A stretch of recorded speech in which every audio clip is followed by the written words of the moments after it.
To order the regular school board meeting of the Madison Central School District on Monday, October 13th. Mr. Brooks will record the members present or absent, and we do have the establishment of a quorum.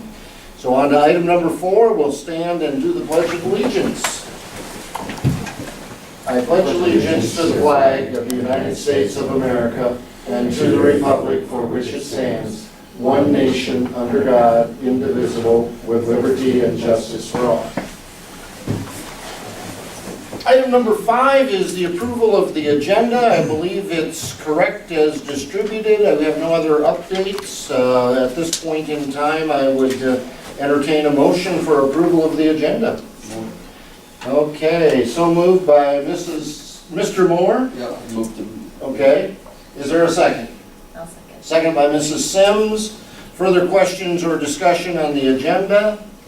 Hearing none, all in favor of approval of the agenda signify by saying aye. Aye. And opposed, nay. Declare that the motion is carried. Item number 6 is approval of consent items 7 through 9.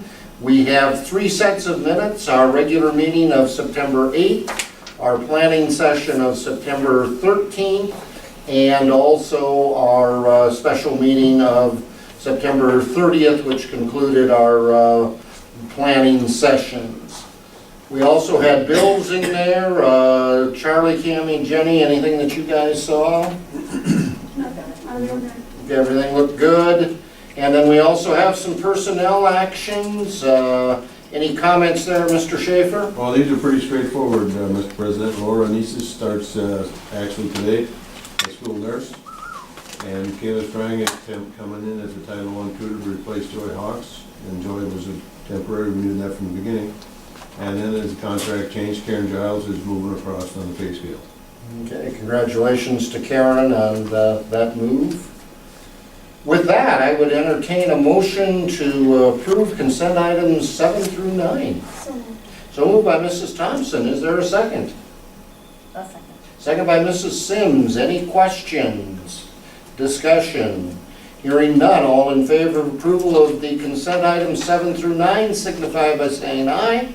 Aye. Opposed, nay. Declare that those are approved. I don't believe we have anyone to address from the public to address us, so we'll go on to item number 11. Beth, come on down. I'm looking for my Saturday morning or morning gig on TV. Oh. Thank you, Mr. President and Board. It's my pleasure to report on activities as the Executive Director of the Madison Central School Educational Foundation. I was hired in February and started shortly thereafter, and I'm going to report as of the actions that we've made since April. Last April, the foundation awarded Norm Johnson Educator Grants $2,700 in innovative education grants for 10 projects to 11 educators, and $1,520 in professional development grants. We call those educator enhancement grants, to 4 educators. And in the summer, 27 educators attended workshops and camps using $1,380 of that grant award. Last May, we awarded $10,268 in scholarships to graduating seniors. In June and July, we had 6 students to attend workshops and camps using $1,402 in foundation scholarships. During the summer, the foundation was involved with 3 scholarship benefit events. A hot dog feed on July 11th to raise money for the new Julian Freitag Scholarship Fund. Madison Rotary Club's Don Gross Memorial Golf Tournament on July 25th to benefit a new Rotary Don Gross Memorial Scholarship. And then there was another event down in Sioux Falls at the Birdcage on August 1st called Night at the Birdcage, and it was a Julian Freitag Night at the Birdcage, actually. And it was another benefit for the Freitag Scholarship. Since January, we've received $14,200 in memorial money.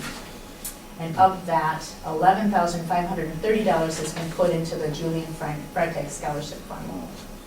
Since May, the foundation received $2,040 in memorial gifts from Mary Johnson. This is kind of a nice story for me to share with you. Her family designated the foundation as the recipient of the memorials because she was a former district employee in our food service, and she loved the students at Madison High School. Mary's 6 children are all grads of Madison, as are 5 of her grandchildren. 2 of the Johnson brothers are organic farmers and recently hosted area chefs who prepared a gourmet meal at their Orland farm in July. That was the only South Dakota farm in a national program called Outstanding in the Field. When the foundation learned about the Johnson family's connection with these professional chefs, we saw an opportunity to use the Mary Johnson Memorial money to honor Mary's affiliation with Madison High School by enhancing a program that Mary would have been impressed with, according to her sons, Charlie, Kevin, and Alan. ProStart teacher, Mrs. Sarah Perez, has always wanted to provide her students with the opportunity to tour professional kitchens and interact with professional chefs.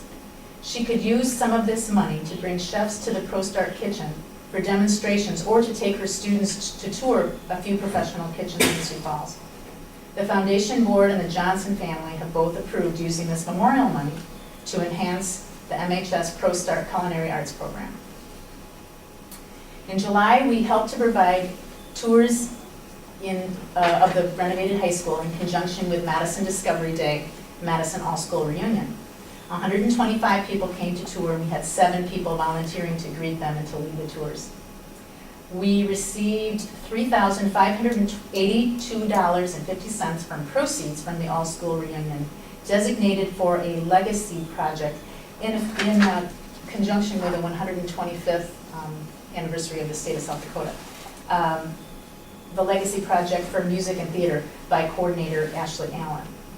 We hosted a coloring contest activity at district registration in August to keep elementary school children busy while their parents registered family members for the new school year. 200 children participated and 6 people volunteered to help with that event. In August, we also welcomed back our educators with our traditional bottle of hand sanitizer for their classrooms. We had 140 bottles of hand sanitizer lined up on the table, and we distributed those. We also promoted our district employee payroll deduction campaign and offered incentives to increase staff participation in this program, which supports the foundation. Our fall is off to a busy start. We are working on our philanthropy dinner plans. The dinner's theme is P is for Philanthropy, and it's Saturday night, November 1st, at the Dakota Prairie Playhouse. The reservation deadline is Wednesday, October 15th. Tickets can be purchased at Stan's Apparel downtown or from the foundation. You can call me at 256-7710. Tickets are $40 each or $300 for a table of 8. The foundation board has voted to start a fund with a portion of the proceeds from the dinner to enhance performing and fine arts programs in all 3 schools. Also this fall, we've arranged for the Jazz Diversity Project to come to the MHS Auditorium on Thursday, November 13th from 10 a.m. to 11 a.m. for Madison Middle School students. This is a Sioux Falls Jazz and Blues Society program geared at middle school students and includes an educator presenter, a live jazz combo group, and a multimedia PowerPoint presentation. You may be familiar with the Haig brothers. They're involved in this Jazz Diversity Project. This is the 3rd time this group has come to Madison Middle School, and they like to be invited every 3 years to impact students before they get to high school. So we're right on target. There is no cost to this program because this program is underwritten by First Premier Bank, Larson Foundation, South Dakota Humanities Council, and the South Dakota Arts Council. So the foundation will be coordinating publicity and organizing a campaign to thank the program sponsors. We are coordinating and co-sponsoring an Artists in Schools and Communities grant through the South Dakota Arts Council for Madison Middle School in early December. We rotate those through the schools, and it's Madison Middle School's turn this year. So that is in early December. Visual artist Cheryl Halsey will be a resident artist in Mrs. Freitag's classroom. In January, our scholarship committee will meet to award our first dual credit scholarships to students who have indicated financial need. The board allocated $500 in a fund for fall semester and will pay half the cost of the course if the student passes the class with a grade C or higher. In January, we will promote our Johnson Educator Grants and our scholarships and make available our applications. We will have 9 scholarships in May of 2015. Our scholarship committee is looking at planning a reception for scholarship donor families and their student recipients on Awards Day in May. That would be something new. We see this as a way to inspire the idea of philanthropy for the students to see who has helped them and for them to one day consider helping another student, hopefully through our foundation. That's the end of my report. You have been busy. Any questions? Well, what's the dates of the jazz? November 13th. It's a Thursday, and it will be here at the auditorium. However, it is geared for middle school students. But it is really, it's going to be for the middle school students, but really, anybody would be able to attend this thing. On behalf of the board, we'd like to extend thanks to you, Beth, and thanks to your board for all that you do for both our staff and our students of the district. Thank you very Thanks so much. I will pass that along to my board. Thank you. So Mrs. Thompson, would you like to start out with the administrator's report? Officer Ben Gant from the Madison Police Department is here. He is our new school resource officer, and I kind of asked him to show up tonight just so that everybody in the board could put a face to the name. Thank you. Thank you. This is Welcome. Welcome. We're glad to have you. And his wife Jennifer is a 1997 graduate of Madison High School. You guys have any questions or anything about anything that's coming up that maybe I can fill you guys in on, or process, or when I'm gonna start, or? Well, yeah, give us whatever. What's your start date? After the Christmas break, so January. They're actually filling my spot right now. So as soon as they get that filled, I will go down and train with Sioux Falls SROs, move around in all the schools. Wow.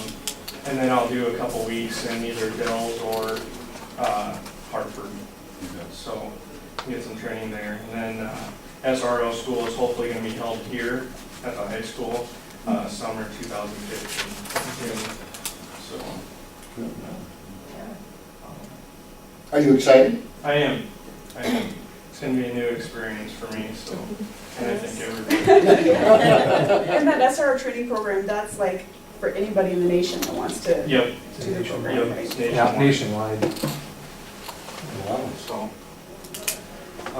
and obviously there will be other trainings besides just that. That's just the main training. So, any other questions or anything? Just excited to have you on board. and Glad to welcome. have you. Thank you. I'm glad to be here. Good enough. Thanks. Thank you for coming. Thank you. I'll probably sit and listen for a little bit. Very Learn interesting. something. We have Dr. Cook's written report that we all had an opportunity to view. We also have Ms. Kingery's report also that she submitted to us, and remember that was one of the things that we had talked about at the retreat in there. Should we do since it's written, the bus garage update? Mr. Brooks, we'll talk about our upcoming date there. Yeah, so if you noticed in the paper on Thursday, the publication went out. It's also on all the, I guess it's contract wire, I'm not sure what that's termed as. It'll- Exchange, isn't it? Exchange, yep. It'll publish again this next Thursday, and I believe it's the Thursday, but, on the calendar, the 28th, 23rd? 23rd is the day we open bids. Okay, will be the day we open bids on there, so we'll be moving forward. After we open bids, we'll have some time to get them all compiled, put them together, make sure we confirm the scope, but we may be asking for a special board meeting around that time to consider bids and look at the budget for the bus garage. Kind of exciting. Questions there? Had a good meeting with the architect. Mr. Haig was part of that last week, and we, I think, have a very nice looking project. Now it's up to the contractors to get it in under scope, right? There, so. Mr. Schaefer, you want to go next, or should we put Mr. Shaw next? I'll go next. All right. So I was gonna talk a long time, so. No. As I mentioned, the school nurse did come on board today and got introduced to all three buildings and familiarizing herself with her nurse's station, so to speak, and so tomorrow the real world is here with kids. So that will be a learning curve for Laura Nices. Heading to the large school meeting next Sunday. This time it's in Yankton, so get down there about 2 o'clock and we go Sunday afternoon, evening, and then into Monday. And so I'll have an update after that's over with. Interesting day, you know, of course, the count date was over on the last Friday of September. Since then, we've gotten about 10 kids district-wide. I know, I think there's at least 7 at the elementary and 1 or more at the middle, and, you know, so it does add up. And then, of course, Mitchell has talked to you about the Capital Journal's request for salary information. We have complied with that request. So, you know, I don't know, I keep wondering, okay, if all of our salary information has to be published in that manner, will that then take place of having to publish it in other places that we are just time required to do it? I can't see that we'd have to publish it in more than one place, but we'll find out if anything changes as far as requirements go there. Other than that, that's about it from my perspective. Mr. Shaw, you wanna go next, and I'll wrap it, I'll back clean up tonight. Fair enough. I thought I'd give you my report orally, so I'm going to start with the CTE stuff because that seems to be the big focal point of things we have going on right now. But September 25th, a group of us on staff, LATI, STI, and Prostralos met and had a discussion about getting our automotive program up off the ground. Very, very powerful discussion. We just kind of kicked it off, and then same thing we do with the welding. We just let the 2 schools and the corporation discuss this, and by the time it was all said and done, we had it pretty well hammered out. You know, so if we take a junior next year and we start them in that automotive track, they will be done with their entire first year by the time they graduate. So they're going to be in Watertown 1 year and back. That's pretty powerful. That really fits the need of the workforce that we're dealing with right now. So so we're hoping, our plan is, fingers crossed, that we'll have that up and going as of this January. So we'll have kids out there. It's going to start very small, and we're going to experience that and, you know, go through the trials and tribulations as we go through that process. But they're 100% on board with us at Prostralos, which is great. So. But yet there's a lot of other manufacturers and things like that in our community that are in dire need of help too. James River could hire 4 diesel mechanics right now. So that might be our next adventure as we begin that process, is to find that partnership with somebody else that needs our help too. So it's a great homegrown process, and I think if we can keep our kids here, that's the best part of it. So our welding program is going very, very well. I went out and met with Dustin, and he expressed interest in coming into the board and talking about what his view of it is, and so we think we'll try to get him lined up and have him maybe come in and give you a little report. But you know, our kids just did a welding project, and they took their projects into the manufacturing site, painted them all for them, so they'll be on display out here this week. So if you have a chance to pop in, we'll have them right out here in the lobby. But good numbers in there too. You know, our kids, we have 9 kids out there right now. Dustin, you know, he said I'd hire every one of them right now if I could. So, you know, it's working. It's doing what we need it to do. I went over to the home today, and these 3 students here are taking their skills portion of their CNA, and as of Saturday morning will be employable essentially in our environment. So they did their online component through LATI and got their credits, and now are in the home getting their skills done, and then they will go right to work. So, and it's been a unique experience for them in the last couple of days. They started on Saturday, they worked all day Saturday, all day yesterday, all day today, and then all day this next coming Saturday for their skills portion. So that's really, really neat too. And then the biomed is up and going. Kids just eating that up. We're just working on trying to get our classroom put together. All our cabinets are here, but now I'm trying to find somebody to line up to put them up. That's the next piece. So all the juniors and seniors, I don't know if you noticed on the homepage, we put the manufacturing week. We tried to build that partnership with our manufacturing world. We took all of our juniors and seniors out into the manufacturing world, so they all went to Persona, Gale, Vulcan Plastics, Custom Touch Homes, and Rosebud. And it got to see different dynamics in our community and all the things that do go on in our community that our kids probably had no clue. I think that was pretty powerful for them to see that. And then I'm going to go to Pier on Wednesday. I was asked by the state to come in to the Systems Change Conference and talk about our grant. So, Awesome. I don't give too many secrets. well, unfortunately, RC, we're going to have to give them away at some point because I do think that we are the model that they're after.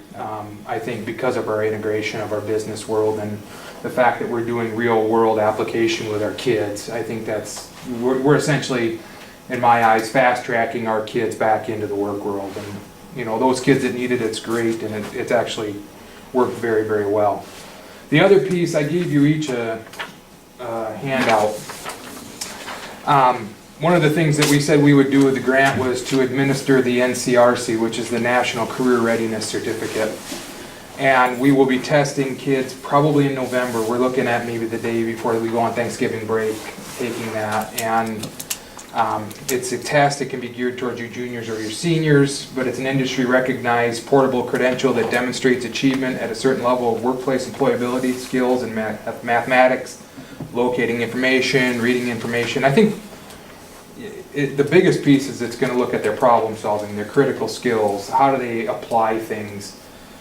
So we're going to take that, it's free, there is no cost, but yet we can use it on our SPI for the state, which is the School Performance Index. So it only looks good for us. So we're going to get our kids tested and, for free, why not? Let's do it. And I do think it's got some very good value to it. So we will be doing that here coming up. So that's where we're at grant-wise. Other things going on. Friday we've got a disability speaker coming in. I got an email last week, and Christy Noem will be here next Monday at 10:30. She's going to come in and talk to the seniors, so that's kind of a unique opportunity. She wants to come in, so I thought, well, let's take the older kids. They're going to be voting here pretty quick, and those that are 18 can take it for what it's worth. So we'll have her come in and talk to the seniors at 10:30. And then next Wednesday we have a human trafficking assembly that is put on by the Child Protection Group here in Lake County. And then October 31st, we're going to run a full-blown candidate forum for our kids from 11 to 12. So we're going to bring all the candidates in and go through that process. It's part of the government project, one of the kids' government projects. So we're going to do a forum, and then we're also going to try and get kids to register to vote, the ones that are eligible. So there is a lot going on. That's probably just the tip of the iceberg, probably. So, but many good things going on here. And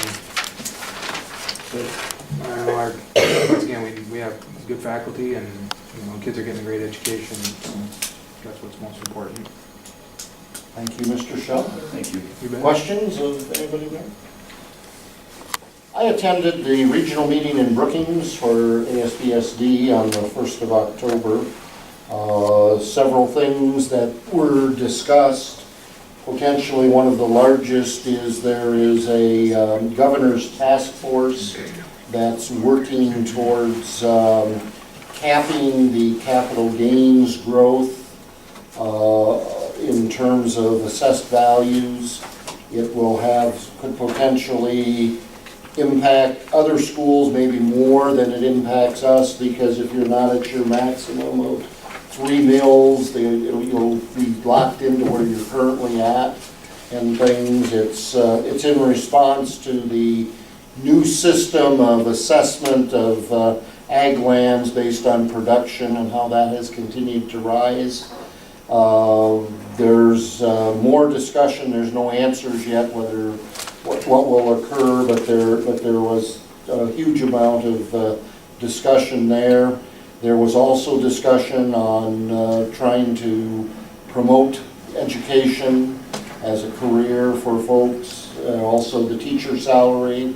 There's a proposal out there right now that will either go to the legislature or a referendum or an initiated measure that could well put a 1% sales tax on over the 3 summer months.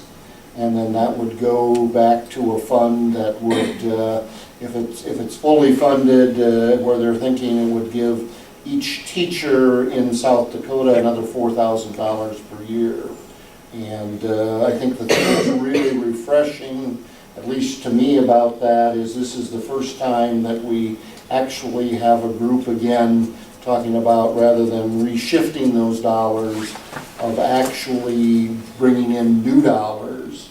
And of course, we had the last election, the initiative that we were with education and healthcare, long-term healthcare, and that went down. But we're now actually looking at another round of trying to bring in some new dollars to help us with funding with the teacher salaries and things. The other thing is, we're nearing the time where we need to get our legislative action network, if there's anybody on the board, looking at our 2 trained people on there. If they would like to participate again, we need to turn those names into ASBSD. We can have as many as we want from a district, we're not limited on that. So if anybody would like to work as an advocate and get those emails and be ready and willing to sign emails, maybe let me know and we'll move forward with that. But I think last session, we certainly can point to some things that we were listening to. I'm not sure that everything came out, but we certainly were listened to and had probably a better session than we thought we might have had legislatively for education.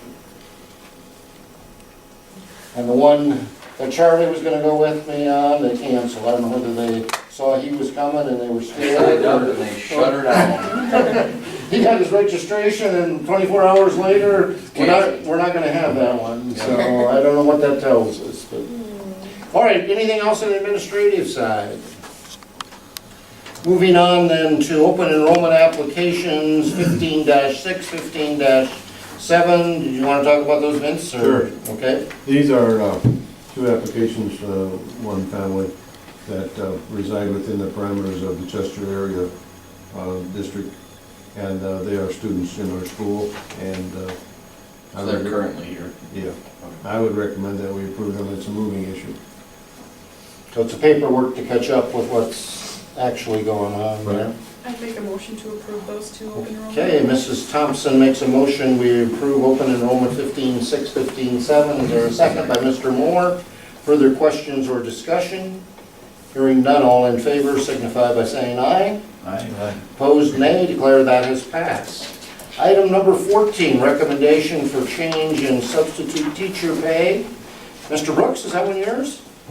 I think so. Well, we did a survey of the districts that all touch us on what they pay their substitutes, and it varies quite a bit, but we were low compared to them.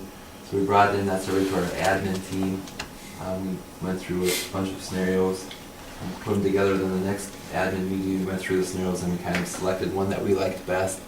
And this was the recommendation that came out of it. Some of the big changes are, we've always paid per hour. So if you're here 1 hour, you got 1 hour pay. We do it 4 hours or less. So if it's 4 hours or less, you get a half day pay. If it's 4 hours or more, you get the whole day pay. Most all districts do that. If you call somebody, it's worth their time. We changed the non-certified to 90, or we're going to change it, and then the certified to 100, and also retired teachers, because now retired teachers keep up their certification. They've been to our district for a number of years where they're very good subs for us. And then long-term subs leaving the same. And if willing, we'd like this to go into effect as of the time of this meeting for the rest of this year. The rates before this were? We were $9.90 an hour for non-certified, which came out to about $74 a day, and $10.90 per hour for certified, which came out to $81.75 per day. Kind of just districts around us, they're around 85, 80, 80, 90, 94, 104, 85, 95, 85, 85 are where those are at. And we're talking about maybe doing a little mailing to some of our people on our subs Yeah, we'd list. like to put out a little thank you card to our subs that have been subbing for us, and then let them know what our new rates are, so they can see that right away. Our sub lists are shorter than they've been in the past, and it'd be nice to have people want to come to our district first. So with that, we have a recommendation from the administration that we change our pay schedule for our substitute teachers. Is there a motion to accept that recommendation? Mr. Miller moves that we accept that recommendation. Is there a second? Second. Second by Mrs. Thompson. Further questions or he sits too close to me. I know. Never look that way. I always look at the screen, I guess. All right. Any further questions and or discussion? Want to thank the administrative team for handling that one in the manner in which you did. That was very, very essential. All in favor of the motion to modify our substitute teacher pay signify by saying aye. Aye. Opposed, nay. Declare the motion has passed. I'm assuming, Mr. Shaw, this one is you. Yeah, the only thing we didn't have the student council in there, and I'm a firm believer that student council is a leadership role, and same thing with the National Honor Society. And I think if those students that are in this situation, and how can we look up to them as leaders if they are doing those things? So my recommendation is that student council just be put in with National Honor Society. So we have a recommendation from Mr. Shaw that we modify our policy JFCH on the training rules with the inclusion of student council. Is there a motion to accept that recommendation? So moved. Okay, so moved by Mrs. Thompson. Is there a second? By Mrs. Sims, okay. Questions or discussion? Hearing none, all in favor of approval of the revision to policy JFCH, the general training rules, signify by saying aye. Aye. Opposed, nay. Declare that that motion has passed. Next is a discussion of board training by our own Mr. Brooks on there. This is one of the things that came out of our discussions in terms of planning and things. I guess I would recommend that we try to do it as a part of a regular board meeting rather than having a special board meeting. It may mean that we would, now I don't know that we can keep Mitchell under 3 hours when he gets talking numbers, but I kind of thought, if we maybe scroll up to the top, if we went through our financials that we show monthly, the state requirement for what we show during the board meeting is actually just a one-page document that shows cash flows. But we've, in the history of Madison, always showed all of the detail, each report broken out. But if I went through those reports, maybe one at each meeting in detail of what each piece is and represents, which ones show cash, where we can figure out our fund balance percentages and stuff like that. Might be a nice start going through it. And these are just my ideas, but and then it wouldn't take up huge amounts of the meeting, but we can kind of go through one each time and take a look at that. And then if there's anything specific we can address, we can just bring that up and we can address it. maybe even start as basic as to what an assessed value is and how those work and what a mill is. Okay. I remember that back in my ed administration courses, but I don't think Sean took any of those, so he thinks a mill, we grind things in, that's right, pepper. Batter, sugar, million. So, those kinds of things, that seemed to be a good strategy for us, is to try to take it in small chunks. It's a lot to absorb, very definitely, but I think it's something that I know myself, I would like to learn much more, and I think we all were kind of in agreement on that. So that means you'll be on, in your format. Then that takes us to item number 17, an executive session in accordance with South Dakota Codified Law 125-2, Section 2 for student matters. I guess for the media, we don't plan to take any action on that. That is correct? It's just an informational item for the board from 2 student matters. And then following that, we're going to view a link on YouTube for ASBSD. We could certainly send that to the media if you would like that link, or no, you don't need it, all right. And then we'll be adjourning our meeting so I can go do a volleyball match on the radio yet, so. No. You got The Voice tonight? The Voice again, yeah. All right. Wonder he's in a hurry tonight.